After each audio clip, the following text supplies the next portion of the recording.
I agree with most of Alex's analysis, but I part company on one important question, and that is what is the Trump administration's true agenda? It does appear that the Trump administration has accepted finally, uh, probably simply because it had no alternative, that there isn't going to be a ceasefire absent addressing Russia's core concerns, which I suppose is progress. And I certainly commend the Trump administration for talking to Vladimir Putin. Is an important um, uh, approach, particularly when you're dealing with states that have enough weapons to destroy the world many times over.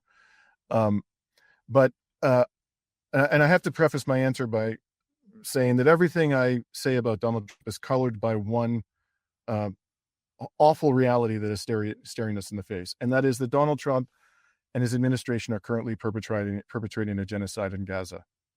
That it affects everything that I see and understand about his administration, and I cannot take seriously his claim to want to bring that existentially dangerous war in Ukraine to an end when he is perpetrating a genocide and doing so along with, of course, Israel, the U.S.'s rabid attack dog in West Asia, in the most brazen manner, audacious manner, quite possibly in all of human history. It's just remarkable what we're witnessing.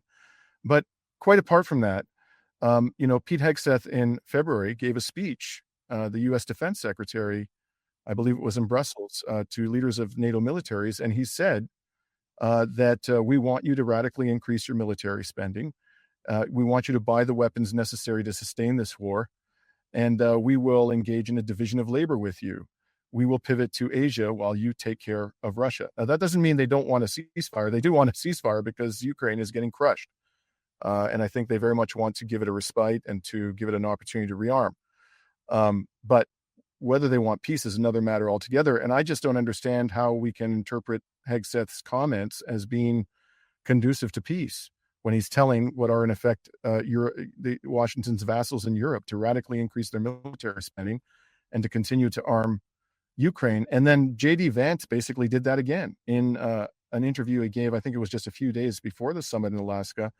Now, he was more diplomatic than Hegseth. He didn't effectively order the Europeans to do this. What he said was, we want to stop funding this war, and if they want to buy the weapons from us and provide them to Ukraine, we're okay with that.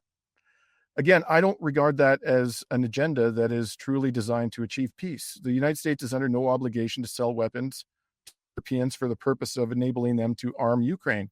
They could just refuse to do that. They could even refuse to pull out of NATO because Europeans are potentially going to drag the United States into a nuclear war with Russia. And I imagine that the Europeans would stand at attention and say, yes, sir, Donald, if Donald was prepared to go that far to bring an end to this war. So for me, I'm much more interested in Donald Trump's actions than in his rhetoric. His rhetoric has certainly been putting the emphasis on bringing this merciful end to this war. But his actions, to my mind, do not support the interpretation that he genuinely wants to bring this to an end in a sustainable way that Russia can accept.